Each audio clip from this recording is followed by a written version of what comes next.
বলছে ও যেটা ভালো লাগছে এখন হচ্ছে ওর যেটা পছন্দ সেটা বলছে। আপু আমার সাথে ডিভোর্স হয়ে গেছে, আর ইসলামের ডিভোর্স হওয়ার পরে কারোর সাথে কারো সম্পর্ক থাকে না, ঠিক আছে। এখন বাচ্চার কারণে হচ্ছে তার বাবা তাকে দেখতে পারবে, তার দাদা, তার দাদি, তার ফুপি, তার চাচা দেখতে পারবে, সেখানে আর কেউ কিন্তু দেখতে পারবে না, চাইলেও দেখতে পারবে না। কারণ যার জন্য হচ্ছে আমার ছেলে এতিম হয়েছে সেখানে তো সে আসার কোনো প্রশ্নই আসে না। আমি সবসময় বলবো যেরকম আলগা পিরিত যাতে আমার ছেলেকে কখনো না দেখায়, ঠিক আছে।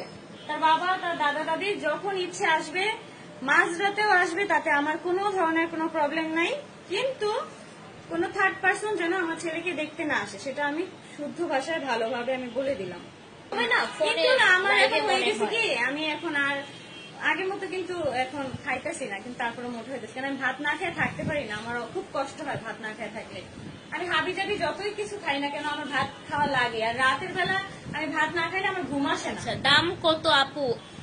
বলবে যে স্বর্ণের ডিম পাড়া হাঁস, স্বর্ণের ডিম পাড়া হাঁসের মতোই দেখাবে একদম। ওই আমার মতো যারা আছে না স্বর্ণের ডিম পাড়া হাঁস, তারা কিন্তু চাইলে এই শাড়িটা অর্ডার করে দিতে পারো। দেখো আমি জানি কথা শিখছে, আমি বলে দিচ্ছি আকি কথা শিখছে ভাই। আমার একদিন এটা পড়তে হবে, কারণ আমার সাথে ডিজার্ভ করে এটা, কারণ আমি হচ্ছে স্বর্ণের ডিম পাড়া হাঁস। বিশ্বাস, অপু বিশ্বাস, সিমিলার, দুজন দুঃখটা সেম। মানুষের কপালে যা থাকে তাই হয়, ভাগ্য দিয়ে কখনো ইয়ে করতে হয় না, কারণ আমার কপালে ছিল যার কারণে হয়েছে। মোনাপু কাশফিয়াকে একদিন দেখাও না। আল্লাহ গো, কই থেকে কাশফিয়া এখনো দুনিয়াতে আসে নাই আপুরা। আমি কাশফিয়ারে কোথেকে দেখাবো? কে লিখছে এটা? কিভাবে দেখাবে? আপুর অনেক আপু যদি মেয়ে হয় তাহলে কাশফিয়ার নাম রাখবে।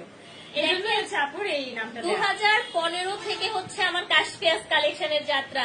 তো 2015 থেকে এখন 2025 পর্যন্ত 10 বছর ওয়েট করতেছি। কাশফিয়া আসলে আপনাদেরকে দেখাবো ইনশাল্লাহ। যা যা হচ্ছে ধুমসা পাড়া, তুমি কি আমার বলে নাই, আমাদের একটা ধুমসা পাঠা আছে, ওদের বাসায় গেছি না, আমি ধুমসা পাঠা বলে রাখি। আচ্ছা, কাট কিছু ভিডিও দিয়ে আঁকি এভাবে কথা বলছে, ওভাবে কথা বলছে। এখন বলি যে এটা হয় কি, অনেক সময় ভিডিও দেওয়া হয় তো, অনেক সময় বলে ফেলি, বা কখনো হচ্ছে আমরা অনেক সময় মজা করে কিছু কন্টেন্ট বানাই, ভিডিও বানাই, যেমন আজকে প্রচুর ফানি ভিডিও বানাইছি আপু। এগুলো ফানি তো ফানি, এগুলো কোনো ব্যক্তি কোনো কাউকে নিয়ে উদ্দেশ্য করে আমরা বলি না, ঠিক আছে।